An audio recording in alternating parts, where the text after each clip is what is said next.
Welcome to the Experts in Sport podcast, brought to you by Loughborough University. This podcast seeks to bring together the worlds of academia and professional practice. If you're interested in the latest research and trends in sport, then this is the podcast for you. Today, I'm with Dr. Sam Allen and Dr. Steph Forrester, and we're here to talk about the biomechanics of endurance running and the effects of new generation running shoes. We discuss the importance of running economy and the main factors that affect an athlete's speed. We discuss how the new generation of running shoes work in an attempt to enhance performance, before touching on the pros and cons of these shoes for elite athletes and recreational runners. Okay, so today I'm with Dr. Sam Allen and Dr. Steph Forrester, and we're going to talk about the biomechanics of running and the effects of the new generation of running shoes. But before we do, can you guys just give us a brief introduction to who you are and what you do? Starting with yourself, Steph. Hi, I'm Dr. Steph Forrester. I'm a reader in Sports Engineering and Biomechanics in the Sports Technology Research Group here at Loughborough, actually part of the engineering end of campus, so we're part of the mechanical electrical manufacturing school. My research interests are predominantly in sports surfaces, so I do a lot of work in artificial turf, and also in running footwear, running biomechanics. Those are probably my two main areas of research. Thanks, Steph. And Sam, what about yourself? So I'm a senior lecturer in biomechanics in the School of Sport, Exercise and Health Sciences. And my interests are, well, they lie in running biomechanics, running and sprinting, and also in jumping. And I've done quite a lot of work in the past on computer simulation of technique and optimizing technique to improve performance.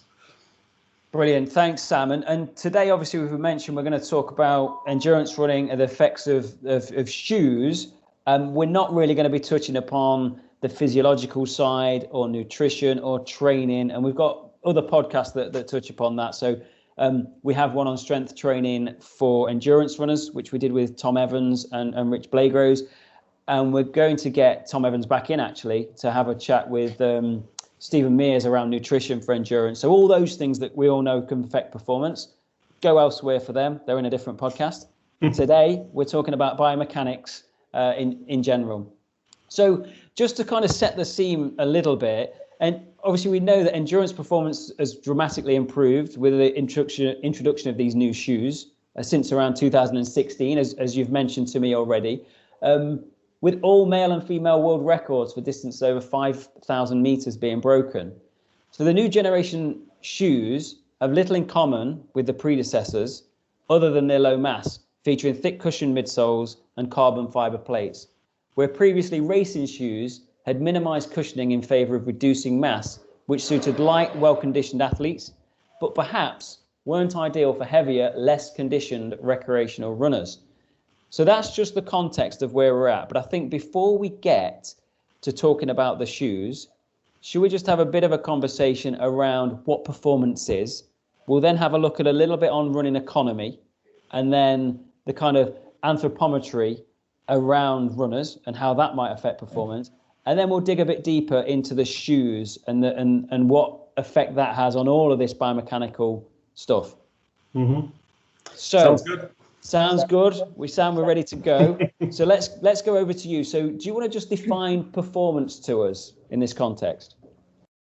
Well, in endurance running performance, although there are tactics in endurance races, often the person who crosses the line first crosses the line in the fastest time. So performance really can be defined as the person who holds the highest average speed over the distance.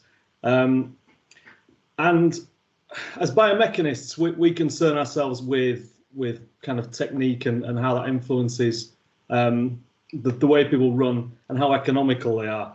So there are kind of three components, I suppose, I'd like to introduce, which determine how fast you can run, how the kind of speed you can sustain for long distances.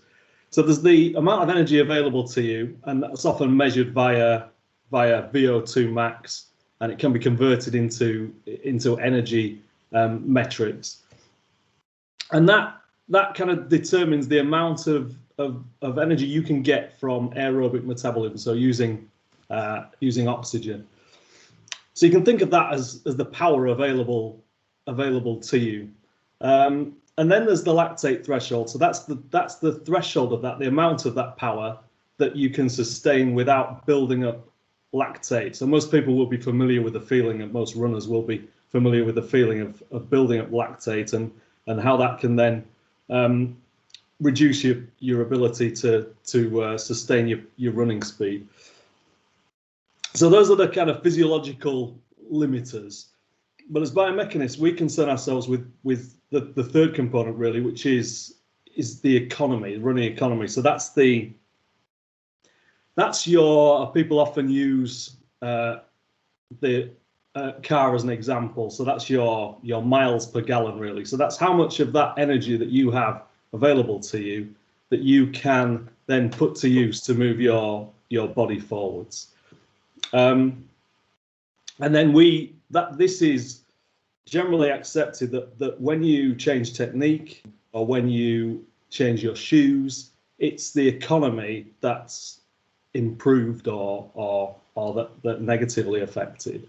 And that's the way, rather than the energy capacity and the lactate threshold, that's the thing that you influence by changing technique and changing your shoes. You make yourself more efficient. You can use more of the energy you have available to you to move your body forwards towards that running speed.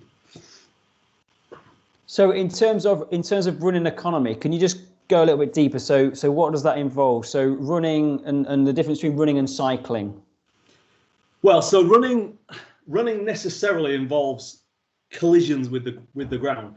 So it's all about energy. So you have kinetic energy. A lot of people would be familiar with this idea of kinetic energy. So that's the energy of your body's moving. Now, when you're on a bicycle, and you can see why people have used wheels in so many applications over the years. You know, your cars and your bikes and your wheelbarrows and everything else have wheels on them, and they allow you to move forward at a very low energy cost. And that's because they don't really involve collisions. The wheel can move over the ground without the mass of the object being bounced around if the ground is level.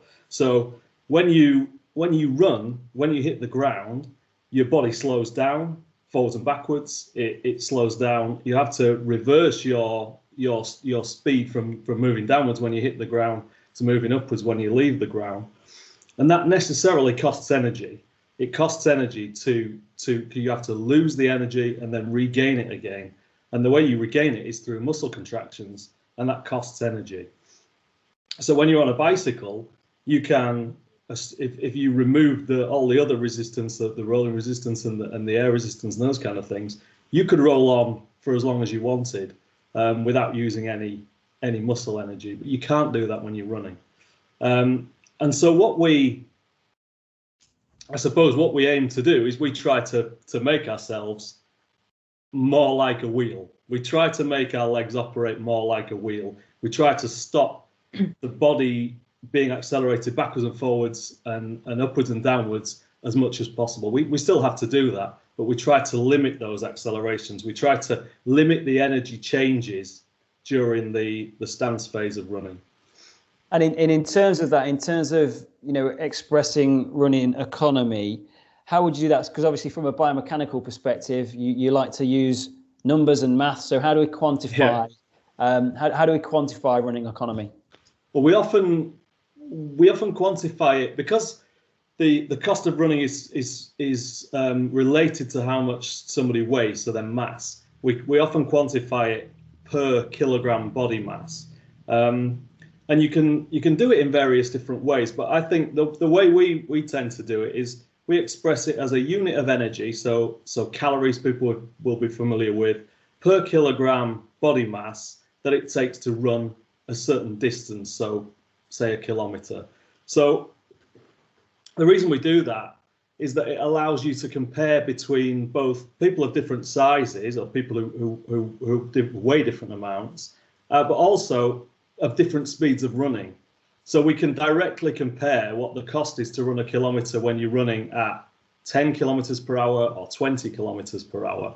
We can directly compare the amount of energy it takes if we express it per kilometer. So just to give a bit of background in what a typical running economy is, it's almost exactly 1 kilocalorie, so 1 big calorie per kilogram per kilometer. So if you want to know how much energy you're using when you're running, as a rule of thumb, if you simply multiply the distance you run in kilometers with your body mass in kilograms, that will tell you how many calories you've burnt during that run. That's good to know. I'm going to check that on my, on all my various devices and see how accurate. Just a very simple calculation. That's what they're doing. I was just going to say that is probably what they're doing and charging people a lot of money for it. So with a calculator, you can do these things. You don't need all these devices. No, you don't know. So I've heard some different stats regarding this in terms of what is the amount of load that's going through the body when you run or sprint or even jump. Do we know some information around that? The force, the size of the ground forces. Yeah. Well, they can range from anywhere to just above 1 body weight. So 1 body weight is the amount of force you've got in your body when you're standing still. So when you're running very slowly or walking, it's just a little bit more than one body weight. And then as you go up through sprinting, it can get up to maybe 5 or 6 body weights when you're sprinting very, very quickly. And then for my stat that I always bring out, because I previously worked a lot in triple jumpers, is that during triple jumping, the body forces that have been measured go up to 22 body weights. That 22 lots of your own body weight going through one leg, and that's the highest that's been measured for any volitional human activity. So this is not like involving car crashes and falling off cliffs and things, but that's the highest measured value for any activity during the landing of the step phase in triple jumping. So obviously, in terms of a context, so you said was it about 7 for sprinting? Where are we for up to kind of long distance? 5 or 6. Oh, sorry, 5 or 6 for sprinting. Where are we for jogging or endurance sports? Jogging, you'd probably be looking at maybe three body weights or something like that. So it depends on how quickly people are moving. It goes up with speed. So as you go faster and faster, you spend less and less time on the ground, and for that reason, you have to produce more force during that brief contact phase as you speed up. And I think we're going to talk about this in a moment, but obviously body mass affects that. So things like body mass is obviously going to have a huge effect upon that the longer you run. But also, I think your technique. So can you explain to us how technique might affect that as well? Yeah. So technique, the work we've done on running and technique, there's quite a I think based on what I previously mentioned about kind of trying to make yourself more like a wheel, effectively what you find is that the people who are most economical are the people who can limit the changes in energy of their body during those stance phases when they're on the ground. So they tend not to break their speed as much. And they do that by contacting the ground with their leg close to their center of mass. So a bit like a wheel. So if you imagine a wheel has a point of contact which is directly below the center of the wheel, and that's why it's so efficient. If you can make your leg a bit more like that and limit, you can try to keep that point of contact underneath your mass center, then that doesn't break your speed horizontally quite so much. And also the people who tend not to flex and extend in their leg, so that their leg tends to compress less during the stance phase, so the mass center doesn't go down as far during stance. So what we're really trying to avoid in all these cases is muscles lengthening and then having to shorten again and regenerate that energy. So the muscles want to stay as close to isometric as they possibly can, because it's very costly for a muscle to have to lengthen and then shorten again. So that's really what we're trying to do. So that's costly in terms of muscle damage. So you're trying to restrict the amount it's stretching and shortening to restrict the damage that's caused to the muscle.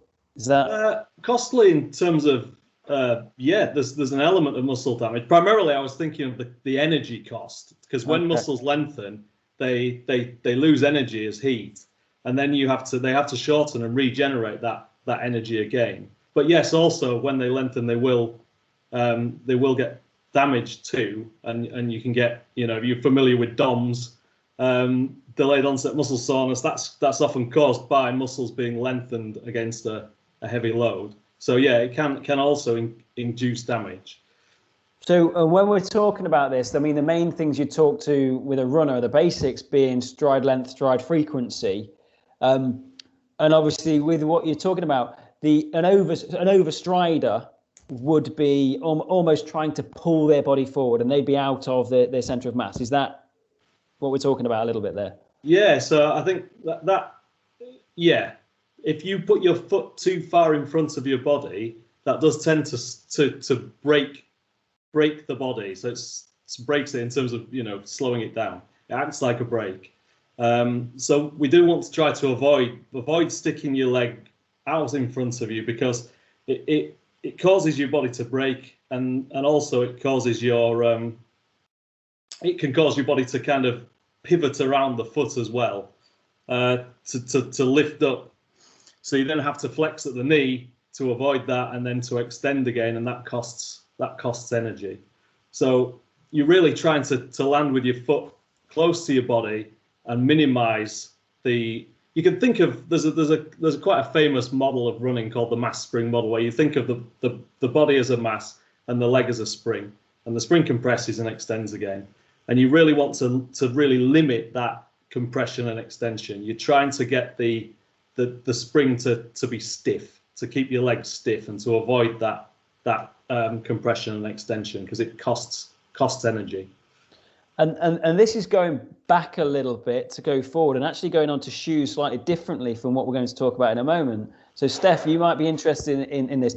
When I was doing some running years and years ago, when the Vibram 5-finger type shoes came about, it was a big thing to change your cadence. So it was actually all about, shorter strides and not overextending. Obviously, because you got no support and it broke your heel, if you did do that, you kind of probably did that anyway, but you may have then started running on your toes a bit more. Have you done any research around those kind of shoes or anything, Steph? I haven't done any research on barefoot shoes, but you kind of can follow the logic through that, as you're increasing your cadence, then you're less likely to overstride, because you just don't have time to stretch out and land well in front of your center of mass. So it will automatically try and just encourage you to land under your center of mass. And the other factor about higher cadence, it's a little bit going back to forces. So essentially the actual forces in jogging and running and kind of endurance speeds, they're not super high at 2 or 3 body weight. They're far lower than Sam was talking about in triple jumping. I think, almost the key factor is that the number of, steps that you're taking when you go out for a run. Typically you'll do 170 steps per minute. So it's almost the cumulative load on your body that's having the effect, rather than any given individual step. So in a given run, you'll be doing, almost tens of thousands of steps. So anything that's poor in terms of your technique and loading your body in an appropriate way will just get magnified over time. And that's, obviously why chronic injuries are predominant in endurance running, because it's just the slow build up of overload of your body. So in terms of the barefoot shoes, with a lack of cushioning, the heel is perhaps not best designed to take the loads of running. So to try and get you onto the forefoot and with a higher cadence kind of makes sense in terms of absorbing the impact forces when you don't have some cushioning within the shoe itself. And I know, because I asked this question to everybody, and I don't think anybody likes it, but I want to see if you've got an answer for me. So I know that everybody's different, but do we have an optimal kind of cadence range or stride length in comparison to kind of body length? Is there anything like that, or are you just going to say no? I would very definitely say no. I think there are too many factors involved. I mean, there's a range, but it's quite a wide range, and the other, there is it 180 steps a minute or something that's quoted that you're supposed to run at, because that's what the elite runners run around a track at probably about twice the speed that you're running at. So it's speed dependent, and it depends on many factors. Probably one of the obvious ones is your height or leg length. You won't see many short runners with very low cadences unless they're at the back of the pack, I suspect. Yeah. And in terms of optimal technique, again, is there anything to look out for biomechanically for an optimal technique of running, endurance running, let's say? I think it's probably just what we previously mentioned. So really, it's hard to say. As Steph said, there are a lot of factors which play into technique. Speed is a huge part of it. Like, the way you run is very dependent on how quickly you're running. The idea that somebody should run similarly when they run 8-minute miles to somebody who's running 5-minute miles is just inappropriate. Like, you run differently when you run quickly, and so you should run according to the speed you're running at, not according to the way Mo Farah runs, or that Paul Radcliffe ran. It's just not appropriate to be looking at people that when they're running at a different speed, a substantially different speed to you in the way that they run. So you'll see people kind of picking their feet up in a way, or picking their knees up in a way that mimics an elite runner, but that elite runner's running twice as fast as they are. So actually they're wasting energy doing that. That's a feature of the technique which comes from running fast. It's not something you're aiming to do at any speed. So I think optimum is very dependent on the speed you're running at. But generally speaking, economically, as I mentioned, the main thing is to try to avoid these costly changes in speed of your center of mass as you hit the ground. So like you said, you will see, or you'll hear coaches say you need to have a high knee lift, or you need to have your ankle, fully flexing or as best you can, mm-hmm. And that might be what you might see in Mo Farah. So they'll show that kind of running style and technique. Yeah. But then when you go and recreationally run around the park, most people aren't doing that. No. But that's a good thing, because those people don't need to be doing that. No, they don't. That's it. You certainly shouldn't be picking your knees up unnecessarily. That kind of happens. That's a feature of, Mo Farah doesn't run like Usain Bolt. It's an entirely different skill. To run at a different speed, it has different requirements, and so you should be running in a way that suits your speed. And so you don't want to be picking your knees up, picking your feet up in an artificial way, because it will cost you energy or make you less efficient if you're not running fast. Which makes sense. It sounds like common sense, and I suppose it is. So in terms of kind of developing running, you mentioned another thing that might affect economy around anthropometry. So like the measurement and proportions of the human body. Mm-hmm. So do you want to just go into some detail around that for us? Well, we did quite a big study on anthropometry and how it related to people's running economy. And there was one real big take-home message, which was that the thing that made more difference than anything else, and this is once the cost has been scaled to body mass. So once body mass has been removed from the equation, then it was really all about how relatively slender people's limbs and bodies were. So BMI, I suppose, is the biggest single factor. It seemed to be that leg length didn't seem to make any difference. Tissue composition didn't make any difference. So percentage body fat versus percentage lean mass, that kind of thing. Soft tissue composition didn't make any difference. it was beneficial to have little soft tissue, whatever its composition. So you wanted to have slim, long limbs that were as much bone as they could be, without being unhealthy, and still having enough body fat and body mass to run at the speed you need to run at. Which, unsurprisingly, is what you see when you see elite runners. Absolutely, yeah, absolutely. That's exactly what you see. But what was interesting to me was that we didn't find, when people think about the cost of running, they often think of, in terms of anthropometry, they often think about the cost of swinging the limb, because it's obviously a big feature of running that you have to swing your limb up and down and back and forth with every stride. And so they assume that the inertia of the limb, so the moment of inertia, is the thing which determines how difficult it is to swing your limb back and forward. And so that should, in theory, be the thing that if that were the thing that was costing you the energy, then limbs with low moments of inertia would be beneficial and efficient. And we didn't really find that, perhaps surprisingly. It was mainly just the perimeters of the limbs. So how wide were the limbs? And I think, and this is based on that, I think that one major cost that people often don't think about, or that maybe isn't discussed quite so often during running, is the amount of soft tissue wobble that goes into the impact phase, that happens after the impact phase, and how much energy that costs. So it may be that these people who have more soft tissue, and whatever that soft tissue is composed of, it could be fat, it could be muscle, but when it hits the ground, it wobbles. And as it wobbles, it loses energy. It loses energy as heat. Just like I mentioned, that muscles, when they're stretched, they lose energy as heat. So soft tissue does as well.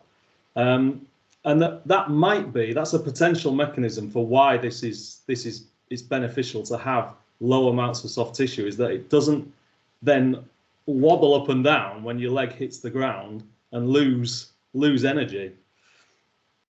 I absolutely love talking to a biomechanist who's saying that it might be about wobble. Wobble's a great word to use in biomechanics. It's normally full of words I might not be able to say. Wobbling masses quite a lot in our simulation models. It's an interesting word, but the context of that and the understanding of that, when you're thinking about the limb and how it works, again, just starts to make some sense, especially as you explain it in terms of losing heat, or then you may start going into that physiological side, which I know you mentioned you've accounted for kind of body mass within your calculations with that. So that's taken away, but that's that is obviously a big factor. And I know we're not going to go into the muscle physiology of that, but in terms of that stretch shorten cycle and damage to muscle, that's obviously something else that plays a part in this performance. Yeah, I mean, this is the thing. So when I mentioned that economy was independent of tissue composition, performance isn't. Performance absolutely is not. Economy and performance are two different things. So in that sense, if you've got a load of non-metabolic tissue that you're carting around, you're definitely going to run slower.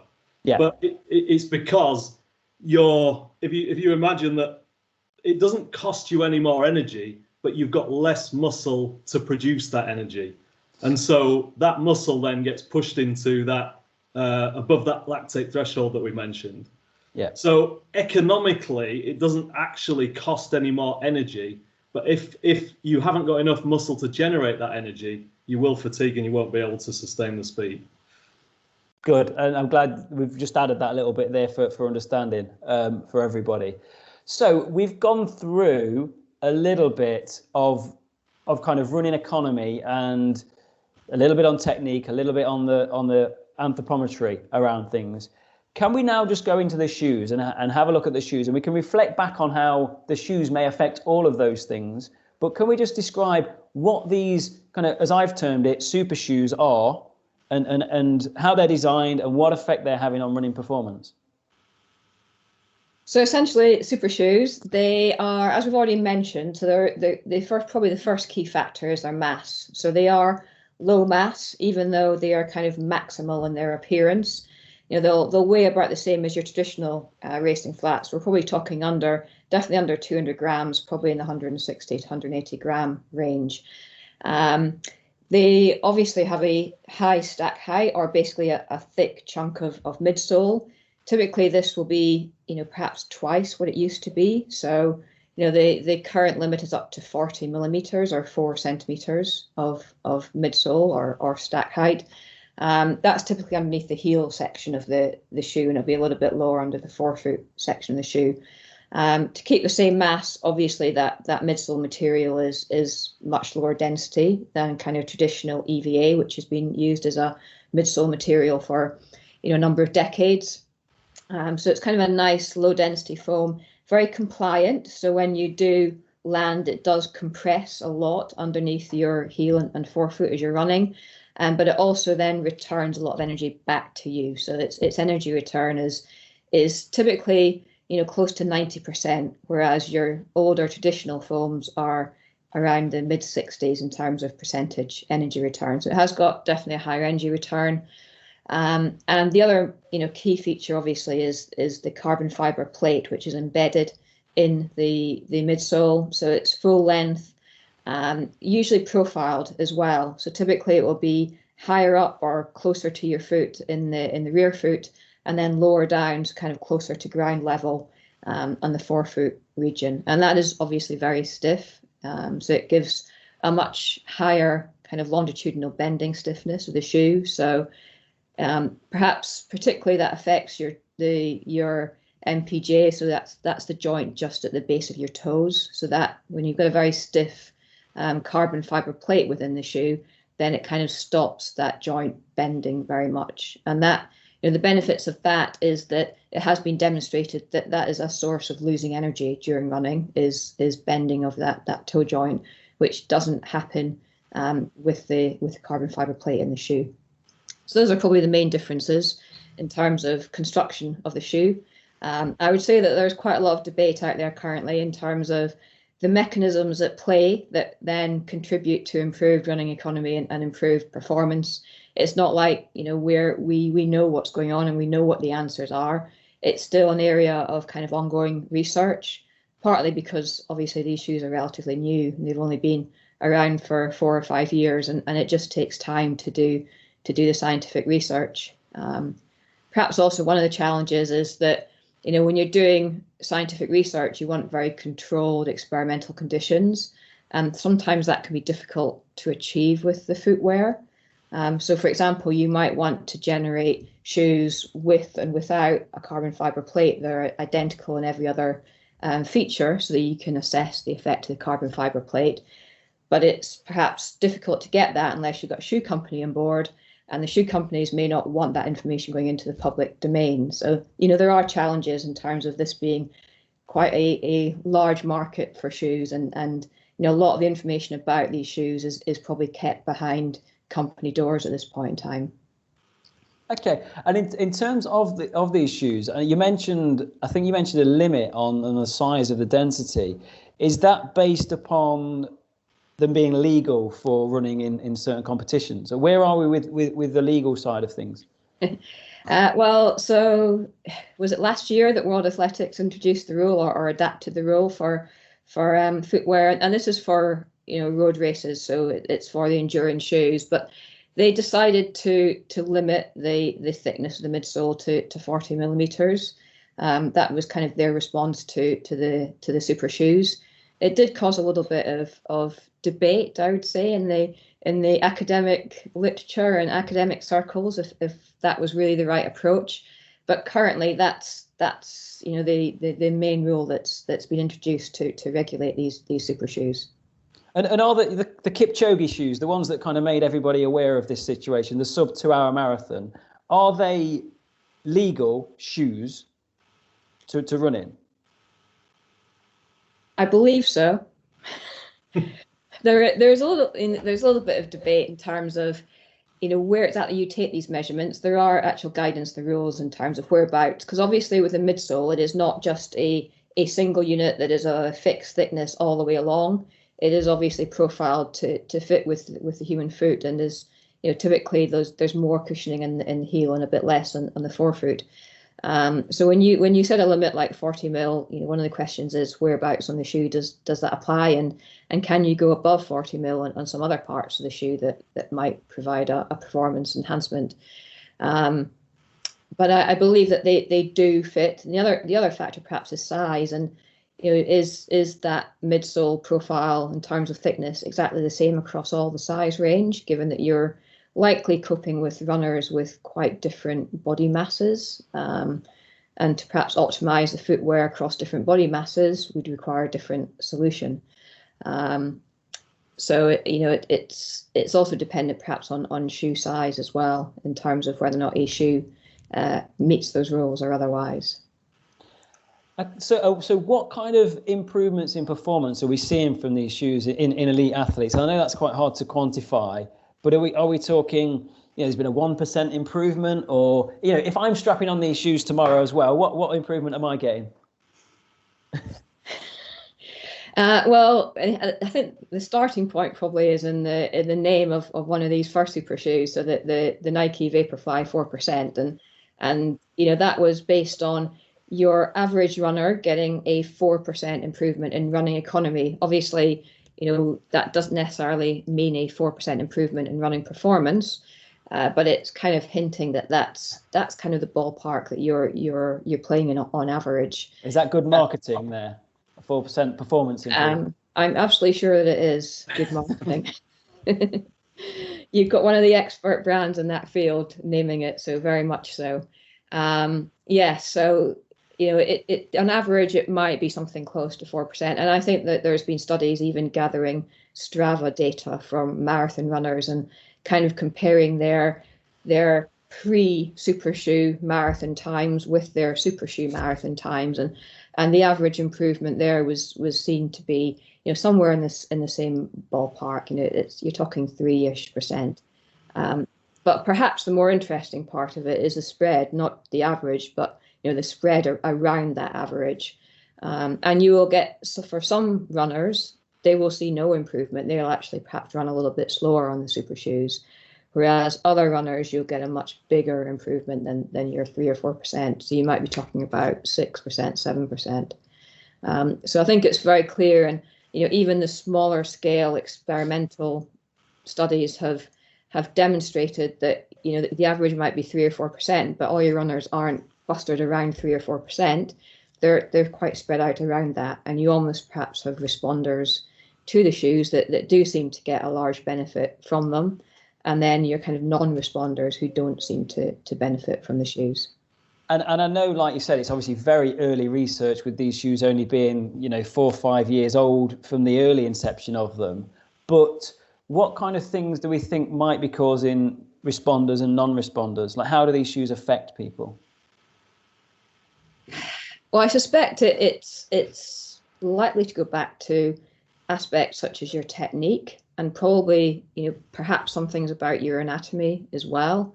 So perhaps things such as even things like where your tendons attach around your bones, tendon length, tendon stiffness, etc. They could all have an effect. I mean, there has been work, even though those super shoes are relatively new, there has been research into how you can improve performance through running shoes for probably 40 years. And it was the early 1980s where they first discovered that reducing the mass of a shoe can improve your running economy. So, 100 grams of mass saved equates to 1% less energy to run. And that's been known for 40 years. And there's been a lot of work done on, putting carbon fiber plates into shoes and looking at how that affects running economy. And that's been done, at least 20 years that work's been done. And they have demonstrated that there are perhaps 1 or 2% improvement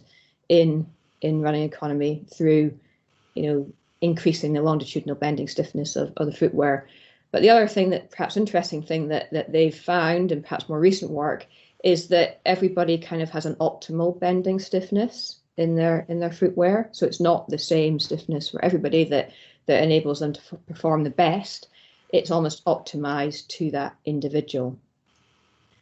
I might pass over to Sam now. He can perhaps talk about the biomechanics of the responders and non-responders.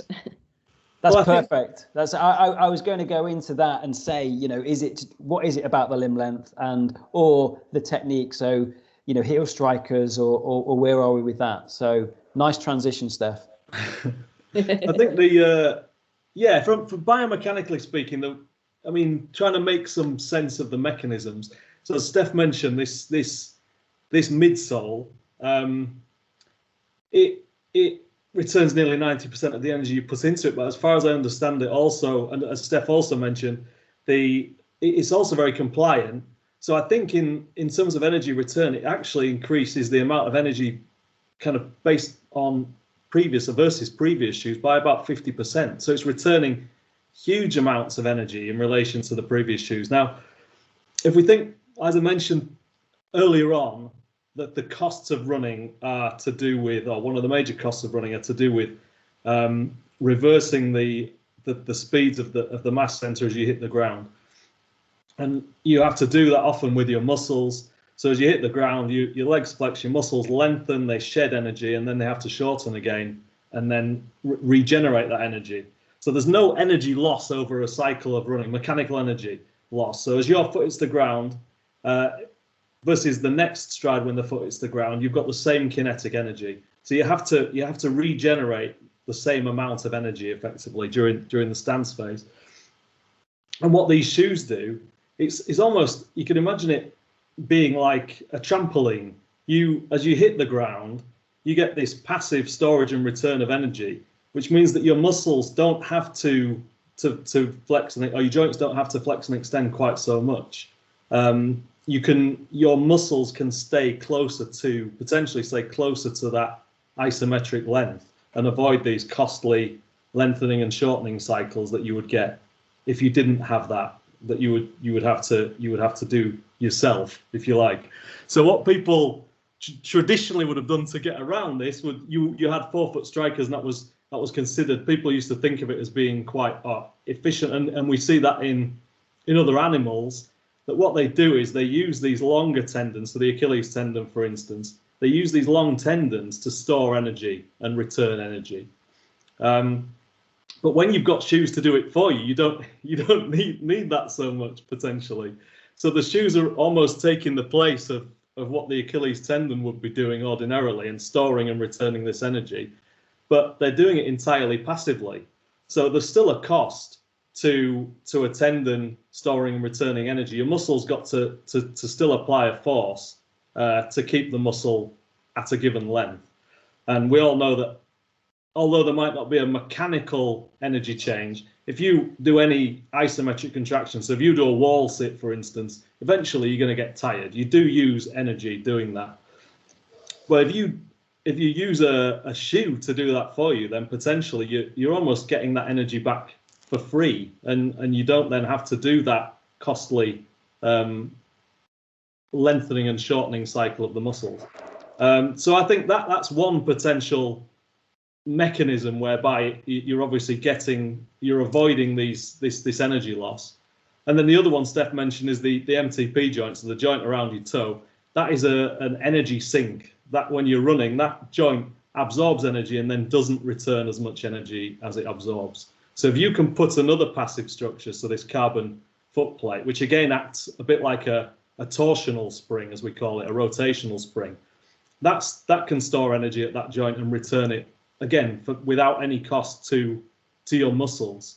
So you're getting these passive elements which are doing the job that your muscles would previously have had to do, or some of the job that your muscles would have to do in returning this energy, or returning this kinetic energy to your body. So with what you say with that around stride length, are you suggesting that potentially heel strikers might potentially benefit more from this?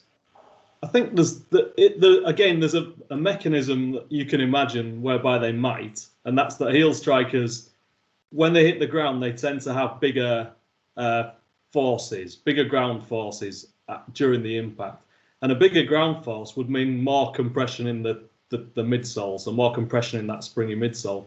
So effectively, they could be storing more energy due to that big impact that they have they have with the ground. So it may be that as a heel striker, you're utilising the spring in the midsole more effectively because you're storing more energy in it in the first place.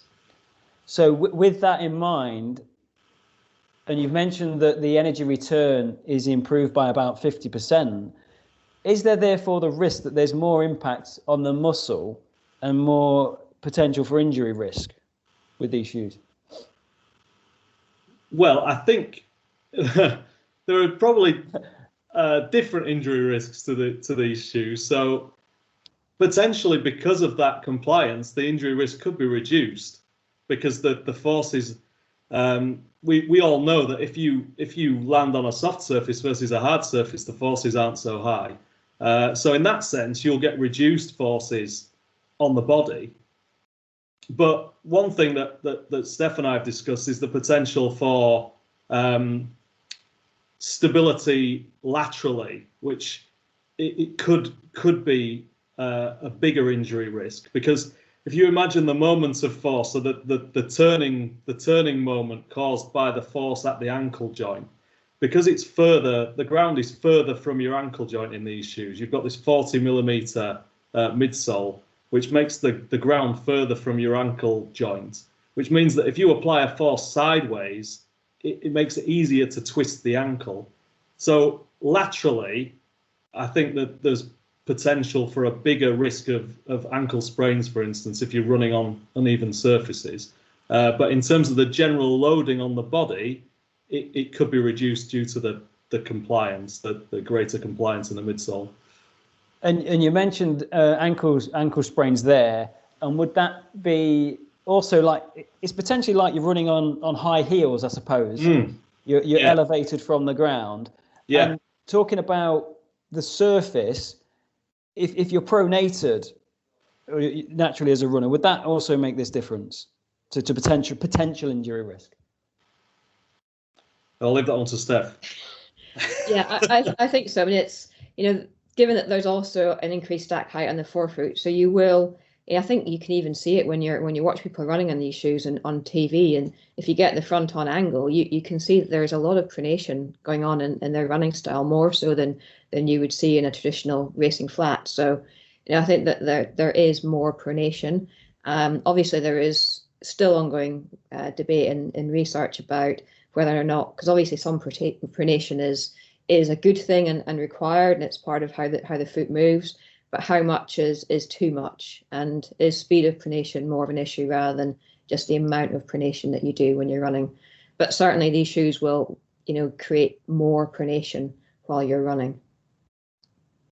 It's a interesting debate that you can have around these shoes, and your guys, the fields of research that you guys are going to be going into with the invention of these shoes must be a really exciting time to kind of see what they do, see what they don't do, understand the mechanisms for elite runners and recreational runners, and there's got to be a huge kind of spread of that. So it looks like exciting times for you both, really. Yeah, I think the other interesting thing about the shoes is that are almost, there's almost a split in terms of what people think is having the major effect. Like there's a camp who think it's the foam and the very compliant high energy return foam, and it's the energy return you're getting from that is the main contributor to improved performance, and almost the plate is just acting to stabilize the midsole, because if you didn't have that plate and you had this massive amount of very compliant foam underneath your foot, it would be incredibly unstable as a surface to run on. Whereas there are others that think the plate is the dominant factor, and perhaps not just the plate, but the profile of the plate, from being higher up in the rear foot to lower down in the forefoot, and the foam is just there to support the plate and allow it to have that shape. Probably one of the better known running biomechanists worldwide, Ben O'Nig, has kind of proposed this kind of teeter-totter mechanism that involves the carbon fiber plate, and he is basically suggesting that as you push down on the forefoot part of the plate, it almost acts as a seesaw, and you get this reaction force up through the heel, and it's that reaction force from the carbon fiber plate that is propelling you forward. So I think it's kind of a very interesting time, because we don't know the answers to these questions. They've all yet to be discovered, really. And I think it's a ripe time for innovation, and there'll be more innovation that comes out over the coming years. Sorry, just to jump in. I mean, I could see that the two could, they could work in concert. That it could be it couldn't be either or. It could be both. That you require both. I mean, you can imagine that if the midsole, you heel strike, the midsole recoils. The midsole could then itself load the plate, which then provides propulsion. It could be that they almost work in combination. And if you didn't have one or other, it wouldn't kind of operate as a system. It might be that that's the case, rather than it being one or other component. In fact, it might well be. I mean, guys, it's absolutely been brilliant to talk to you. I'm gonna give you a question before we leave, and this isn't an endorsement, but it is a question. Would you recommend these shoes to anyone, to recreational runners and/or elite runners? This is not an endorsement. If you wanted, I mean, I think based on the numbers, there's a good chance they could make you a faster runner. and have either of you run in them? Just out of interest. I haven't run in. I've tried a pair on. I haven't run in them. Have you run in them, Steph? I have run in one of them. Yes, probably one of the least stable ones, and I didn't particularly enjoy it. It has to be said. I think that's one of the points for recreational runners, is that now that there's a number on the market and most of the major brands have got them, they are varying a little bit in terms of stability. I think when Nike went for it was very much about elite runners and serving the elite population. The other brands, if they've gone into it, there's certainly ones that are more stable. And I would definitely shop around if I was a recreational runner, given that they've also almost changed the nature of running from being one of the cheapest sports going to perhaps being a little bit more costly, given that these shoes are somewhat expensive. That you definitely want to make the right decision. So I wouldn't recommend buying them without actually being able to try them on first and check that they fit with your feet and your running style. Well, the 4% improvement in performance has definitely got me interested. But I'm like you, Steph. I don't know. I feel like I'd be bouncing around in them. And I know we used the term earlier of wobble. So bouncing is what I'm now going to use for running. And I just feel like I'd be bouncing if I had it. I guess the other factor is, I come almost from a triathlon background, and you saw it in the cycling all over the place, where, people are buying, they're spending £700 on a seat post that saves them 20 grams on the mass of their bike, when they're about 5 to 10 kilograms overweight. So, there might be cheaper ways of improving your running performance than investing in these shoes. Yes. So there may be many other ways to improve performance. So we'll leave things there. It was brilliant talking to you both, though. I'm really excited for you, because it does look like a field where things are moving forward. Innovation is everywhere, and it's exciting times for your research. So really I hope our listeners have got some insight now into shoes and the technology behind them, the potential to improve performance, and hopefully we touched upon some running economy side of things and how these shoes might impact upon it. So hopefully the listeners have got some good insight into the shoes and some good basic insight into running economy and its effect upon performance. So thank you for your time, both of you. And I look forward to seeing you in person at some stage on campus. Yeah, thank you very much. Thanks, you, Martin. Guys. Thank you. Thanks for listening to the Loughborough Sportcast. If you want to get in touch and let us know any subject areas or experts that you'd be keen to listen to, then contact me, Martin Foster, on m.foster@loughborough.ac.uk or tweet me at martinfoster82. Bye for now. We'll see you next time.